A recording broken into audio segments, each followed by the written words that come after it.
Bienvenue à chacune, bienvenue à chacun pour ce temps de culte.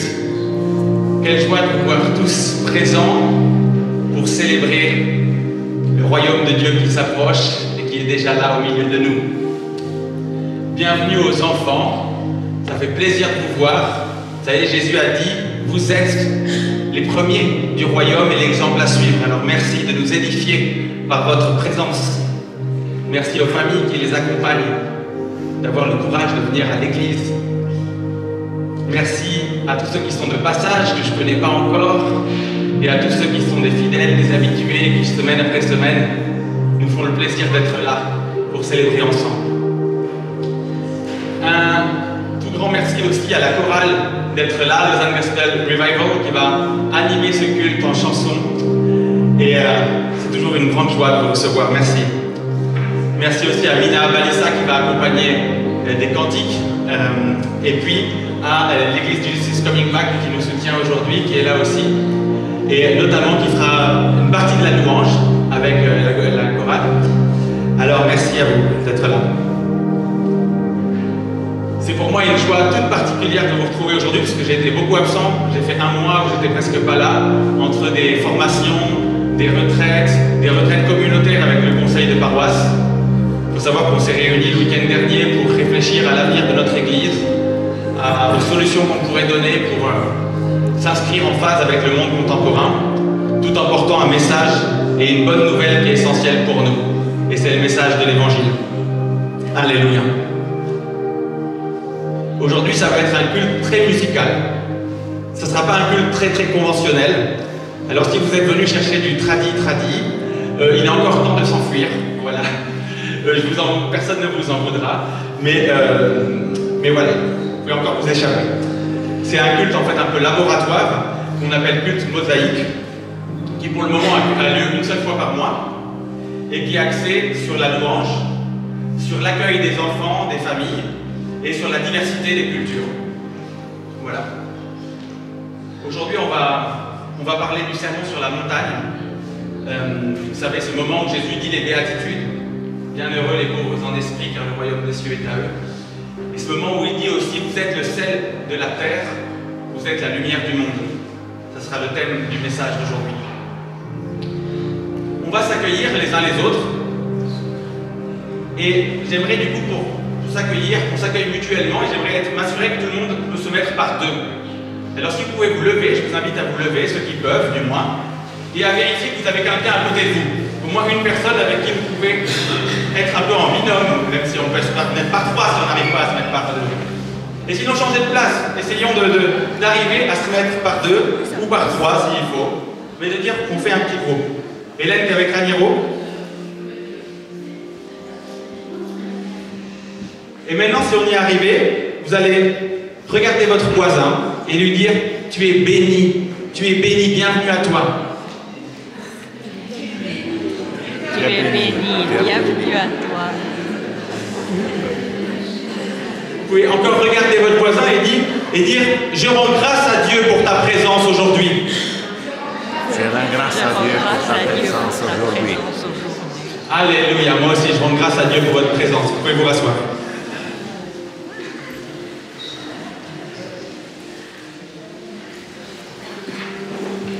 On peut monter un peu le son, non, Yuna? Ouais, parfait. Et nous allons prier ensemble. Prier ensemble avec les mots du psaume 26. Lumière des cœurs droits, le juste s'est levé dans les ténèbres. Le Seigneur est ma lumière et mon salut. De qui aurais-je crainte? Le Seigneur est le rempart de ma vie.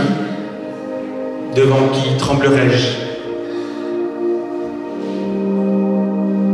J'ai demandé une chose au Seigneur, la seule que je cherche, habiter la maison du Seigneur tous les jours de ma vie, pour admirer le Seigneur dans sa beauté et m'attacher à son temple.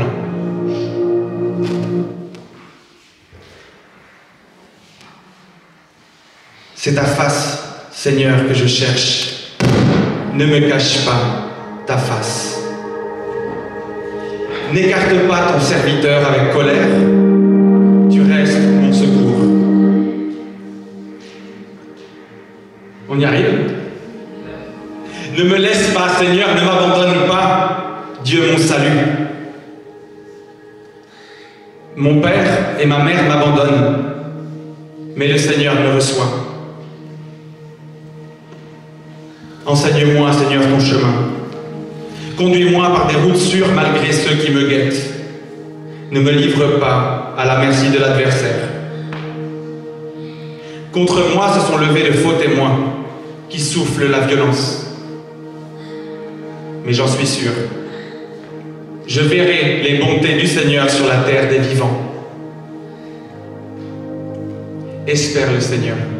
Espère le Seigneur. Sois fort et prends courage. Espère le Seigneur.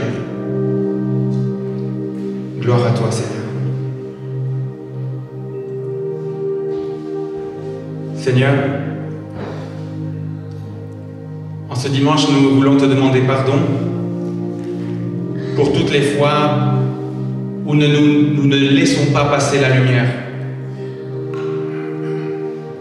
Pour toutes les fois où nous n'arrivons pas à transmettre la lumière que tu nous donnes autour de nous. Et même à la recevoir vraiment dans notre cœur. Nous voulons te demander pardon pour toutes les fois où nous n'arrivons pas à faire le bien que nous voulons et où nous faisons le mal que nous ne voulons pas. Mais Seigneur, nous voulons aussi te dire notre confiance, car tu es notre lumière et tu es notre salut. Oui, le Seigneur nous offre sa grâce lumineuse. Et si notre cœur nous condamne, Dieu est plus grand que notre cœur. Alléluia, le Seigneur nous fait grâce. Nous fait grâce, lui qui est la lumière du monde. Lui qui était, qui est et qui vient.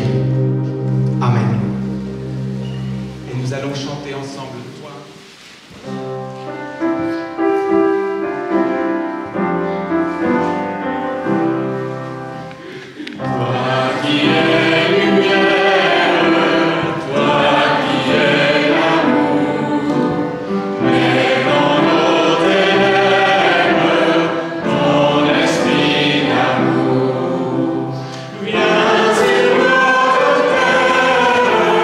Viens ouvrir nos cœurs.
Tu renverses les tables, tu nous fais revenir à placer nos vies sur l'autel aux choses du tout début.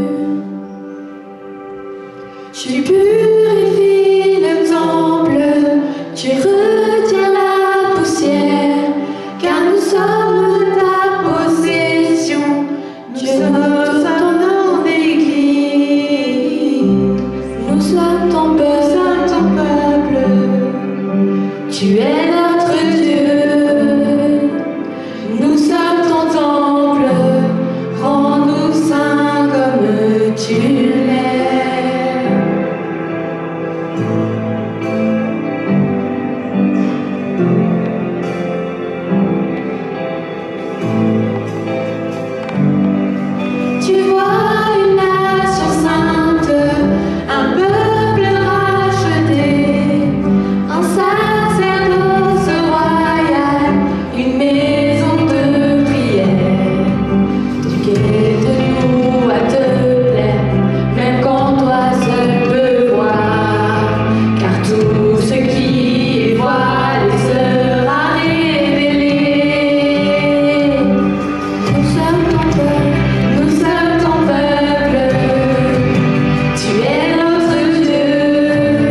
Seigneur, nous te rendons grâce pour ces enfants qui sont là aujourd'hui. Nous te rendons grâce pour ces enfants qui sont l'avenir de ton Église, l'avenir de ta parole et qui sont la présence déjà de ton amour aujourd'hui. Nous te rendons grâce car les enfants sont le signe visible de ta présence, invisible. Ils sont le miracle de la vie qui se perpétue jour après jour, année après année. Merci pour qui ils sont, merci pour la façon dont ils nous enseignent chaque jour, dont ils nous déplacent, dont ils nous donnent aussi de mieux te comprendre. Seigneur, nous te prions de bénir ces enfants, de leur donner une croissance spirituelle merveilleuse, de leur donner aussi la liberté et le choix, même dans la foi, le choix de se positionner face à toi et de te donner leur cœur, d'apprendre à connaître ta parole. Nous te prions aussi, Seigneur, pour leurs parents, pour qu'ils soient des bons guides, pour qu'ils soient des guides affectueux et que ce soit par la tendresse qu'ils enseignent ta volonté et ton commandement d'amour. Amen. Oui, je gagne votre place. Et je laisse nos lecteurs. Prions. Souffle de Dieu, ouvre nos oreilles et notre cœur, pour que nous puissions entendre ce que tu veux nous dire. Amen. Ta lumière jaillira comme l'aurore. Lecture du prophète Isaïe au chapitre 58, les versets 7 à 10. Ainsi, parle le Seigneur, voici le jeûne qui me plaît.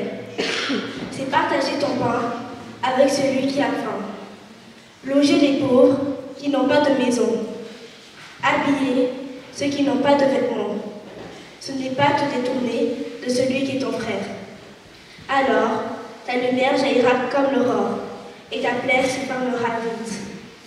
Tes bonnes actions marcheront devant toi, et la gloire du Seigneur fermera la marche derrière toi. Quand tu l'appelleras, le Seigneur répondra. Quand tu crieras, il dira « Je suis là ». Si tu te fais disparaître de ton pays, ce qui écrase les autres, les gestes de menace et les paroles plaisantes, alors ta lumière se lèvera dans la nuit. Ton obscurité sera comme la lumière de midi. Ce sera la même chose si tu partages ta nourriture avec celui qui a faim, si tu donnes à manger à ceux qui sont dans la misère. Parole du Seigneur. Souviens-toi de nous, Seigneur, au jour du règne.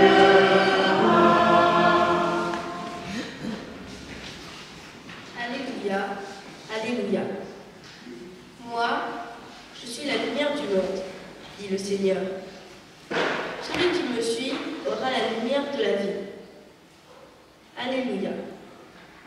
Lecture de l'évangile de Jésus-Christ selon saint Matthieu, au chapitre 5, le verset 13. Est-ce que tu veux bien reprendre à partir de vous êtes la lumière du monde, s'il te plaît? Parce que le micro, c'est pas ta faute, hein, c'est le micro. Vous êtes la lumière du monde. Quand une ville est construite sur une montagne, elle ne peut pas être cachée. Et quand on allume une lampe, ce n'est pas pour la mettre sous le boisseau. Au contraire, on la met bien en haut, établie pour tous ceux qui sont dans la maison. De la même façon, De la même façon. De la même façon, vos lumières doivent briller devant tout le monde. Alors les autres verront le bien que vous faites. Ils pourront chanter la gloire de votre Père qui est dans les cieux. Gloire à toi, Seigneur Jésus.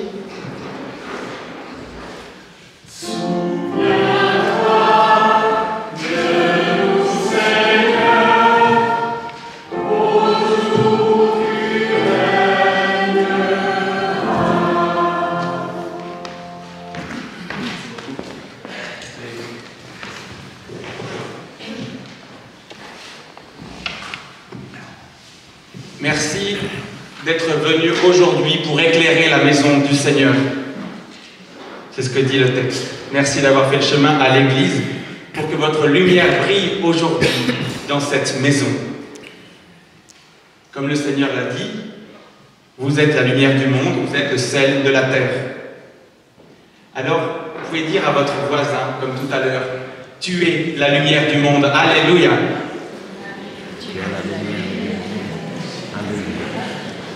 Regardez-le dans les yeux. Dites-lui, tu es le sel de la terre. Alléluia.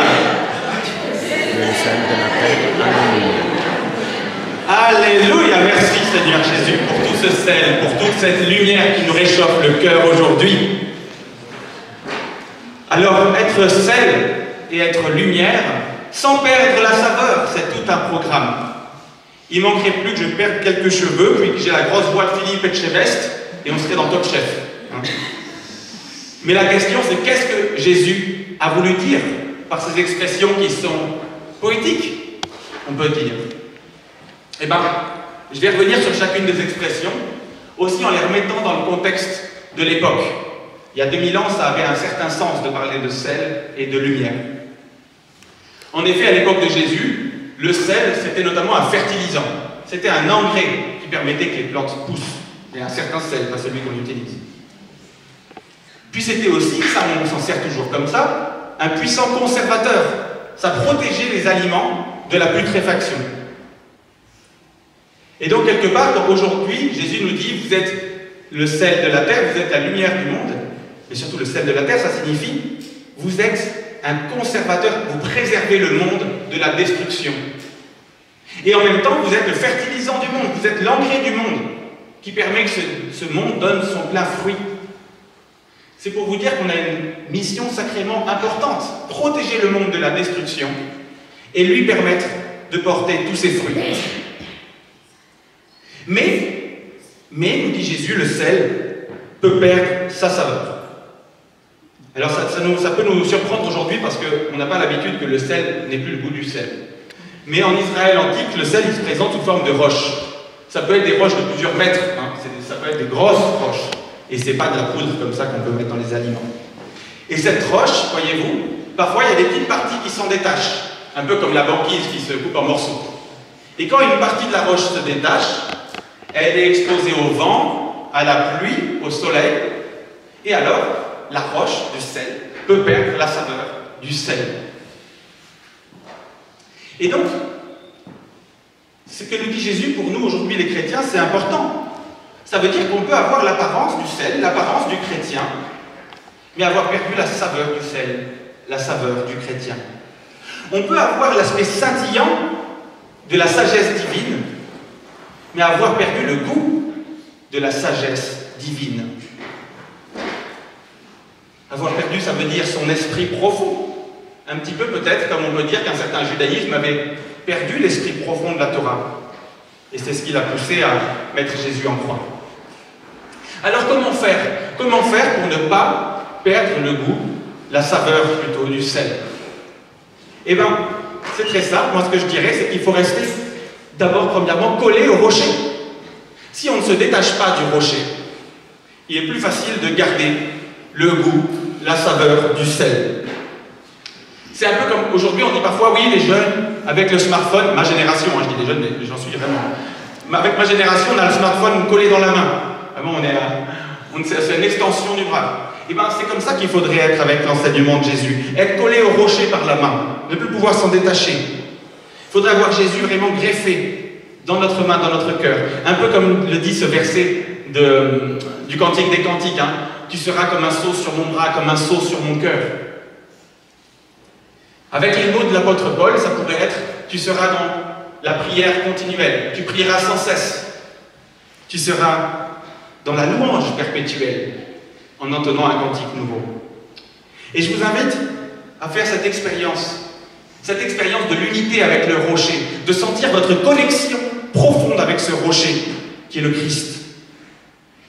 Fermez vos yeux et écoutez. Écoutez la vie en vous. Écoutez votre respiration. Écoutez les battements de votre cœur. Et vous pouvez dire, je contemple la vie en moi. Je contemple la grandeur de Dieu à travers ma respiration et mes battements de cœur. Et à chaque battement, je dis merci Seigneur. À chaque respiration, je dis merci Seigneur. Et c'est cette attitude-là de gratitude perpétuelle pour chaque respiration qui est un miracle, parce que notre vie ne tient qu'à un souffle, qui nous maintient collés, unis au rocher. Autrement dit, nous devons rester unis à Dieu en Jésus-Christ par l'Esprit Saint pour rester avec le goût du sel, avec la saveur du sel. Mais il y a une deuxième chose par rapport à ce rocher que j'aimerais dire. C'est que, voyez, même si on est unis au rocher, la partie qui est extérieure au rocher, elle est quand même attaquée par le vent, par le soleil et par la pluie, même par la neige chez nous. Et donc cette partie extérieure au rocher, elle peut aussi perdre sa saveur, perdre le goût du sel. Et donc une façon de ne pas perdre sa saveur, c'est de ne pas rester en surface. Et je crois que ça, c'est un conseil spirituel très profond, que tous les pères de l'Église, les pères du désert, tous les grands spirituels qui ont fait du christianisme ce qu'il est, l'ont dit. Ne soyons pas superficiels, mais allons dans la profondeur de ce rocher. Et cette profondeur, c'est simple, c'est ce que je vous ai dit. C'est être dans la reconnaissance pour la présence de Dieu en nous. Cette présence qui ne tient qu'à un souffle. Et vous savez comment on dit l'Esprit Saint? En grec, c'est pneuma, c'est le souffle. Et en hébreu, c'est roi. Et roi, ça veut dire le souffle aussi. C'est l'Esprit qui souffle en vous. Et chaque fois que vous en prenez conscience, vous êtes dans la profondeur de ce rocher. Vous êtes inattaquable. Il n'y aura rien pour vous faire perdre votre saveur parce que vous serez directement la saveur. Alors contemplez ce pur silence en vous, qui est une plénitude et pas un vide.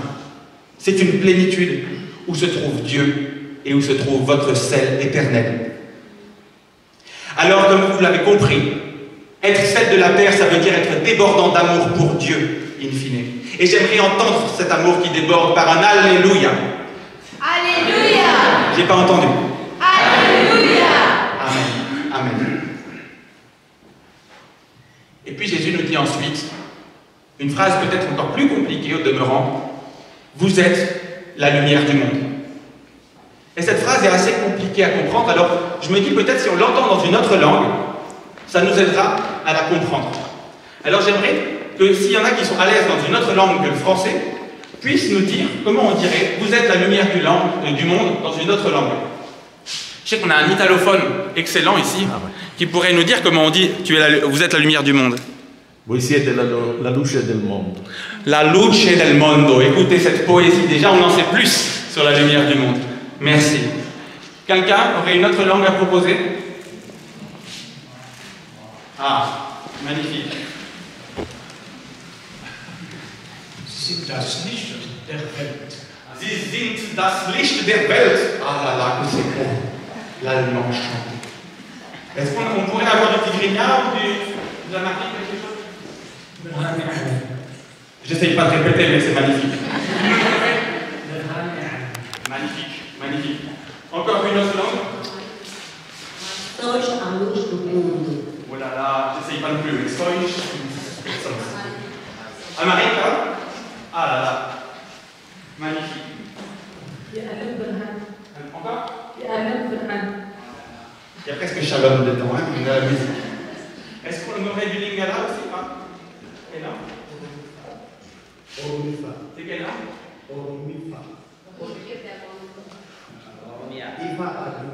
Ifa Aduna. Magnifique. Lingala? Ah, encore, c'est trop.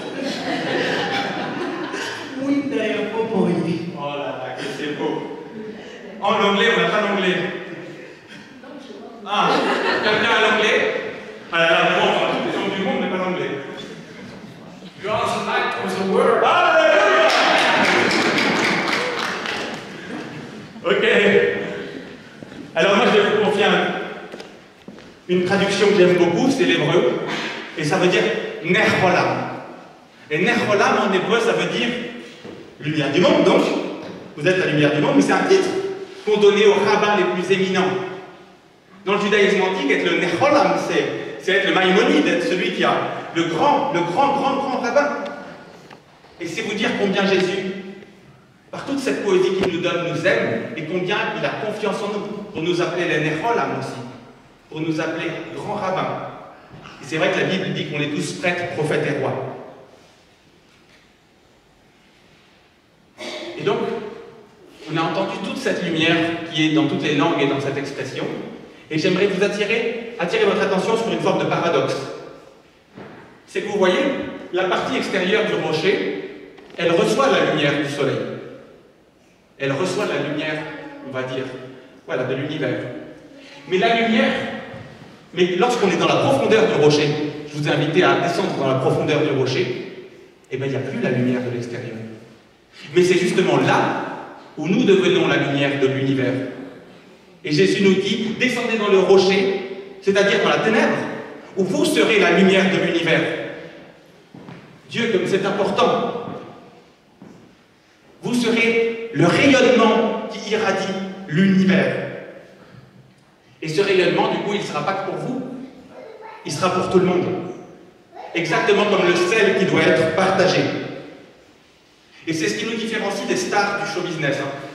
On est presque pareil, élus de Dieu, mais il y a quelque chose qui nous différencie, c'est que elle brille, star ça veut dire étoile, c'est des soleils. Mais elle brille d'abord pour elle-même, elles veulent qu'on les regarde. Mais nous, il ne s'agit pas d'en mettre plein la vue. Il ne s'agit pas de briller avec le succès, l'argent, le pouvoir, je suis le meilleur, je suis le plus fort. Il ne s'agit pas en fait d'éblouir les autres. Avec mon épouse, on a fait une expérience, on a acheté 2 lampes à lentilles pour les mettre dans notre salon, sur les coins. Et en fait, la lampe est tellement forte qu'on doit être les yeux fermés dans le salon. On en voit encore moins qu'avant. Et bien justement, ce n'est pas cette lampe-là qu'on doit être. On ne doit pas être une lampe qui oblige à fermer les yeux, mais on doit être une lampe qui invite le monde à ouvrir les yeux. Et en particulier à ouvrir les yeux sur le chemin, sur la vérité, sur la vie, comme dit Jean, comme dit Jésus en fait, par Jean. En fait, on doit être l'étoile de Bethléem, l'étoile qui conduit les mages vers Jésus. On doit montrer la direction du chemin et éclairer ce chemin vers Jésus pour le monde. Et être la lumière du monde, nous dit Jésus, je vous ai fait entendre les béatitudes, parce qu'il y a un moyen pour transmettre cette lumière, et ce moyen, c'est de se pénétrer de l'esprit de ce chant, mais qui est d'abord en fait un discours. Et ça reprend vraiment l'enseignement du prophète Ésaïe, parce qu'Ésaïe nous dit aussi qu'est-ce que ça veut dire, être la lumière du monde. Et bien être la lumière du monde, pratiquement, par-delà la poésie et l'amour qui se dégagent, c'est être une lampe qui sèche les larmes des malheureux. Bienheureux ceux qui pleurent, car ils seront consolés. Voilà la lumière de Jésus. Nous devons être une lampe qui donne du pain aux affamés. Bienheureux ceux qui ont faim et soif de la justice, car ils seront rassasiés. Nous devons être une lampe qui protège, qui aide, qui pardonne, mais jamais une lampe qui fait apparaître la nudité.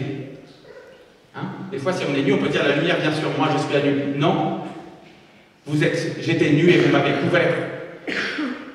Je n'avais pas d'habit, vous m'en avez donné. On doit être une lampe qui couvre le prochain, qui l'habille.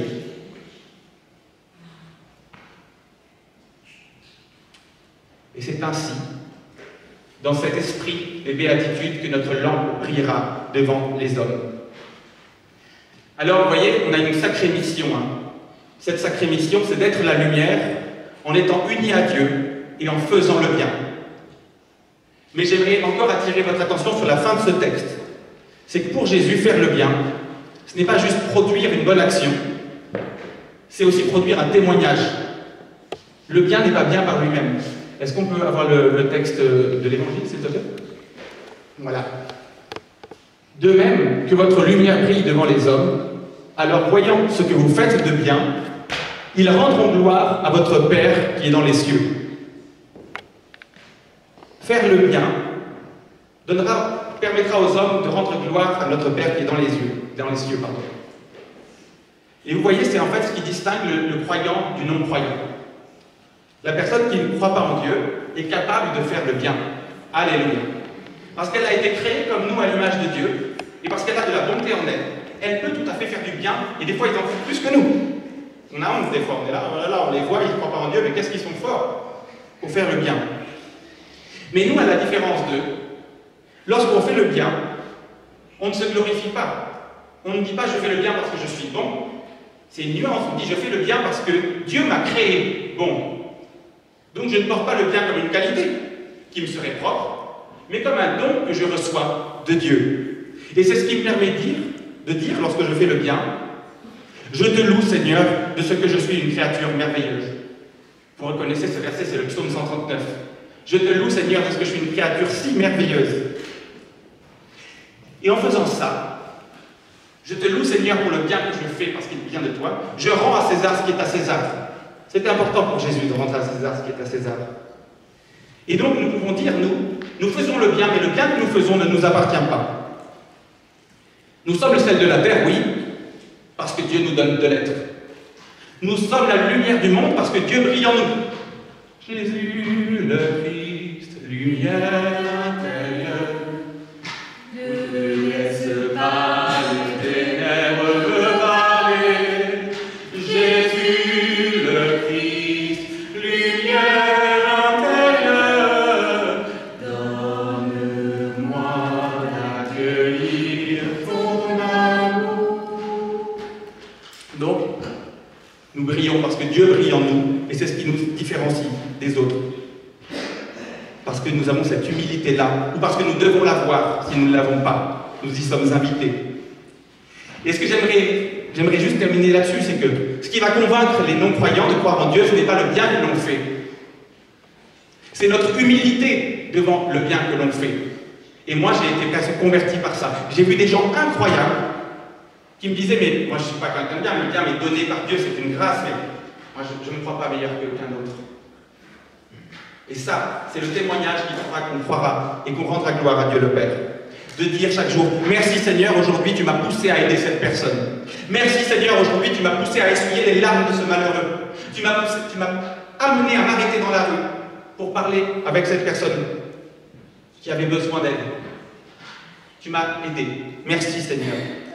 Alors je vous invite, pour finir, faisons du bien à ce monde qui en a tant besoin.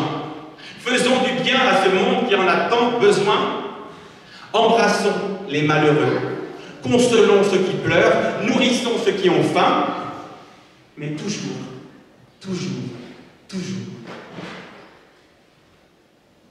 en rendant grâce à Dieu. Amen.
Ô notre Dieu, apprends-nous à quitter ce qui nous tient captifs.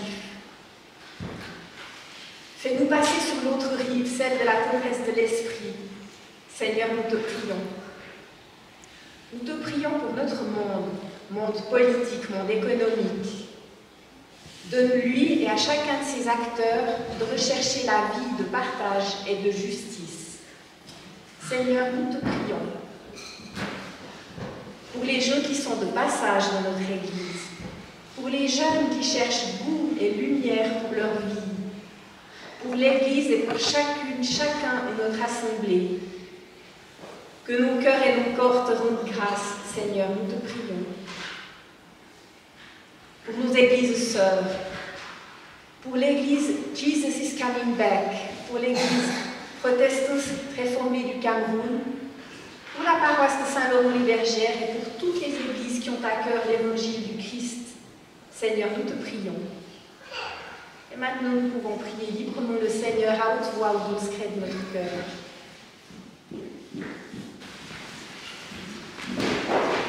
Notre Père, qui es aux cieux, que ton nom soit sanctifié, que ton règne vienne, que ta volonté soit faite sur la terre comme au ciel. Donne-nous aujourd'hui notre pain de ce jour. Pardonne-nous nos offenses, comme nous pardonnons aussi à ceux qui nous ont offensés. Et ne nous laisse pas entrer en tentation, mais délivre-nous du mal. Car c'est à toi qu'appartiennent le règne, la puissance et la gloire, pour les siècles des siècles. Amen.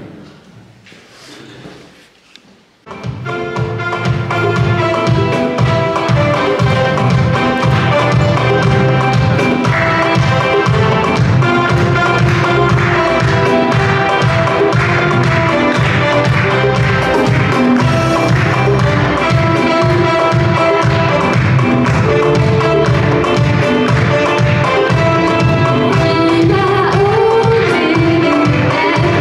être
qu'on s'est mis par deux, on a fait ce culte ensemble, on l'a co-célébré, et notamment avec votre voisin, vous avez co-célébré ce culte.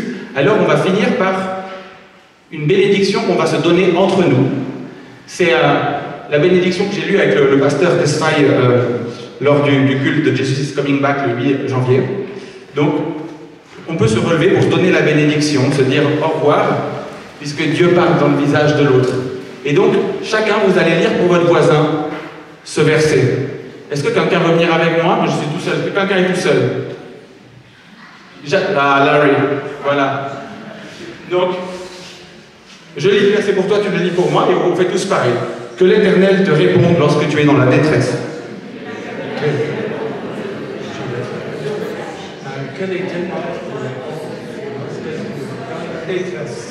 Que le nom du Dieu de Jacob te protège. Que le nom du Dieu de Jacob te protège. Qu'il t'envoie du secours depuis le sanctuaire.